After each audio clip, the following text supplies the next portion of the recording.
The last place I wanted to be was Frostnipistan. This one's wife and James Corden, arsehole. Could H.G. Tudor go into Meltdown? Hello, I am the aforementioned H.G. Tudor, and you may very well think to yourselves, particularly those of you that have been avid followers of my work for a number of years, that there could be an ultra meltdown in the offing. After all, what is it that has happened? Well, mention of James Corden, arsehole, an individual that I simply find to be intolerable and odious, has been coupled with that of this one's wife, the beige Duchess of Delusion. I find the Duchess of Delusion simply banal, a nuisance with regard to her vapid ways. Whilst I have met her, it isn't the case that she actually has any day-to-day involvement or impact upon my life other than proving to be a very useful tool for me to teach about narcissism.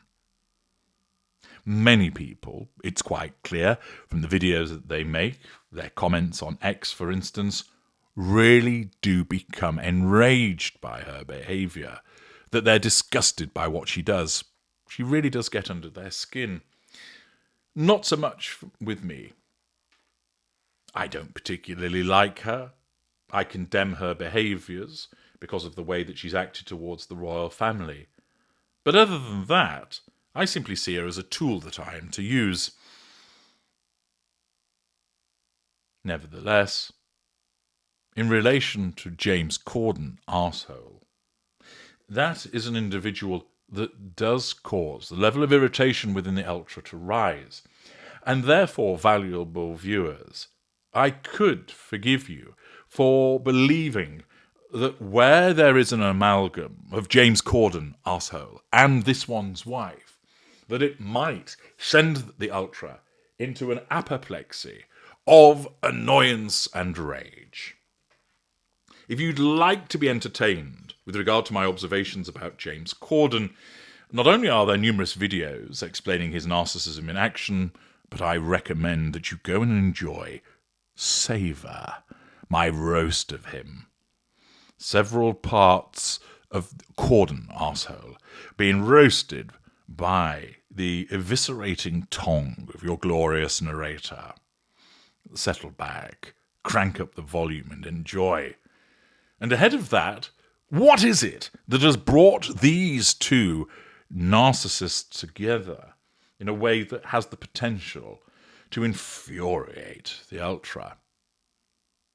Well, Katie Hind, who writes in the Daily Mail, states, when James Corden, arsehole, launched his talk show in the United States 9 years ago, his first guest was top of the A-listers Tom Hanks.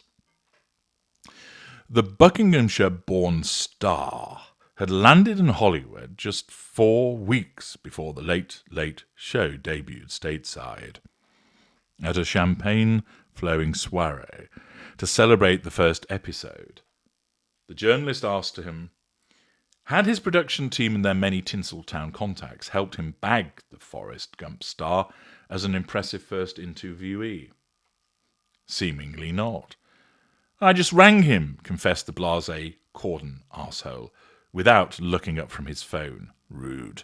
I asked him and he said yes. He shrugged. Well, after all, of course he would. This is the brilliant James Corden, arsehole, that any star would want to speak to. A few episodes later, it was David Beckham, followed by Friends star Matthew Perry. He then invented a new segment, the now globally famous carpool karaoke. I'm often put in mind of the fact that when you would see James Corden, arsehole, singing alongside the likes of Ed Sheeran, it would be many people's image of a personal hell. If you're not familiar, this was where guests would join Corden, arsehole, in a car and sing along to their favourite songs. Michelle Obama and Sir Paul McCartney both took part.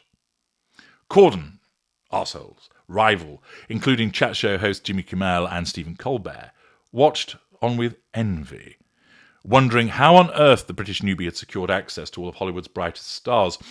They'll also have been joined by many people wondering how the fuck has this talentless arsehole managed to secure such a position? What has he got on people? What does his agent know? The answer is that Corden, arsehole, who grew up in a modest semi in High Wycombe with parents Malcolm and Margaret, is one of the most impressive, and shameless, more accurate, networkers in the show business world. Now, pausing there. His lack of boundary recognition and sense of entitlement, the lack of accountability for his behaviours, means that he will basically hang around people, cozy up to them, flatter them, kiss their arses, keep pestering them to be involved, until they give in and provide him with what he wants. How he has managed to build up such a bulging black book of phone numbers has long remained a secret, and many are not merely acquaintances. Some of Corden, arsehole's most famous contacts, among them David Beckham, Adele, Tom Cruise, Prince Harry, and this one's wife, consider him a friend. Charming? Funny? No. And seemingly caring, emphasis on the seemingly, the Gavin and Stacey star is the party guest everyone wants to talk to. I think you'll find he's not. That is, apart from singer Lily Allen, who made a staggering swipe at Corden arsehole this week by describing him as a beg friend. In other words, a person who begs for your attention in the hope of forming a friendship. Well, more accurately, Lily, he's a narcissist that treats people like objects and therefore deems that it is appropriate, subconsciously, to use them for his own purposes. That because he is such a slimy, self-centered toad, that he experiences no shame or embarrassment by wedging his tongue right up the yitter of which famous person he's dealing with, and licking away in an attempt to coerce them into doing what he requires. In this respect, it appears that it might be a little more than just friendship that he has in common with his chum, the Duchess of Sussex. Indeed, they are both narcissists. One of Corden arsehole's former colleagues told the Mail, "It's like a ladder. James is climbing. He goes up, and each time he does, it is to befriend someone more famous. As he does so, those less famous fall away. It's all very this one's wife." Or perhaps put more accurately, it's all very much the behaviour of certain types of narcissist, whereby they will engage with someone, extract what they require from them, and then either shelve them or disengage from them. We have seen this repeatedly in relation to this one's wife, as she has climbed through different strata for the purposes of attaining more and more of the prime aims, becoming more famous, knowing more famous people, acquiring more wealth, expanding her networks. And it's the same for Corden, arsehole. The pair of them simply regard other people as commodities, objects which are there to be utilised by them. They do not realise this, but subconsciously they do so for the purposes of gaining the prime aims. Someone is the flavour of the month and they get love-bombed, get invited here, there and everywhere, monopolisation of time, and then, when he meets someone else, they are no longer of interest. He's like a limpet. Again, the behaviour of a narcissist. Indeed, Alan says at the time they met in 2008, when Corden, arsehole, appeared on her BBC chat show Lily Allen and Friends, she was significantly more famous than him. Back then, she was tabloid gold, just like Corden, arsehole, wanted to be. On her podcast, Miss Me, she said he was very flirtatious with her, lack of boundary recognition, manipulation, before adding, "We sort of made friends, and I introduced him, residual benefit, to a group of my friends." Lily, 39, is not alone in questioning Corden, arsehole's movements. He has been through a number of friends since he began his career 26 years ago, playing school caretaker Wayne Clark on Channel 4 soap Hollyoaks. First he befriended Jeremy Edwards, then star of the show, who played heartthrob Kurt Benson.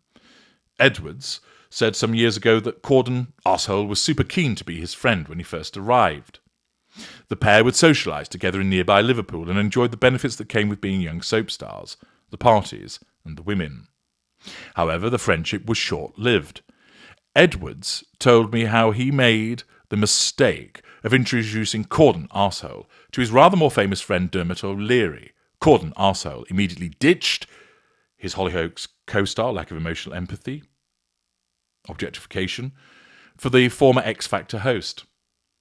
Edwards, still angry about being sidelined by Corden, arsehole, is no longer one of Corden, arsehole's besties. Then there's Matthew Horn, Corden, arsehole's co-star in Gavin and Stacey. The pair met in 2006, and a year later, the iconic BBC Three comedy launched. Like the show's two characters, Gavin and Smithy, they were inseparable. Their fallout came following a string of projects together, including the Horn and Corden show in 2009 and the film Lesbian Vampire Killers that same year, which received derisory reviews.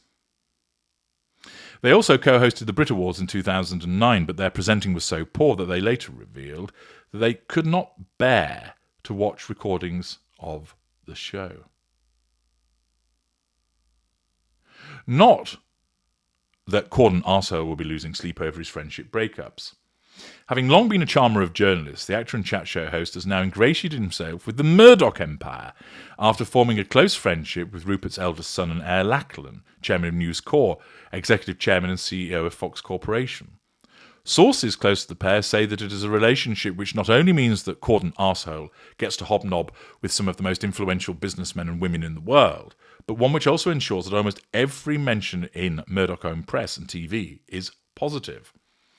James is very proud of his friendship with Lachlan, said one source, and he's very happy to boast about it. Then there are his football friends. As a lifelong West Ham fan, Corden, arsehole, is delighted to have the team stars on speed dial, none more so than England midfielder Declan Rice. James loves a night out with Declan, said a friend of Corden's, arsehole. He loves football and wants to hang out with the players. Character trait acquisition. The fact is that Corden, arsehole's behaviour is very similar to that of this one's wife. Accumulating people for the purposes of controlling them, drawing fuel from them, but when it comes to famous people, doing so in a manner which allows the acquisition of character traits and access to residual benefits such as facade management and other networks. It would appear that Corden, arsehole, is more successful than this one's wife at moving through the gears. This one's wife's lack of popularity is demonstrative of the fact of the way that she has behaved so that people want to run a mile from her. Interestingly, with Corden, arsehole, most of the general public can't stand him, but it would appear that certain famous people will at least tolerate him. So for the moment, he continues to do reasonably well. By contrast, this one's wife is circling the plug hole.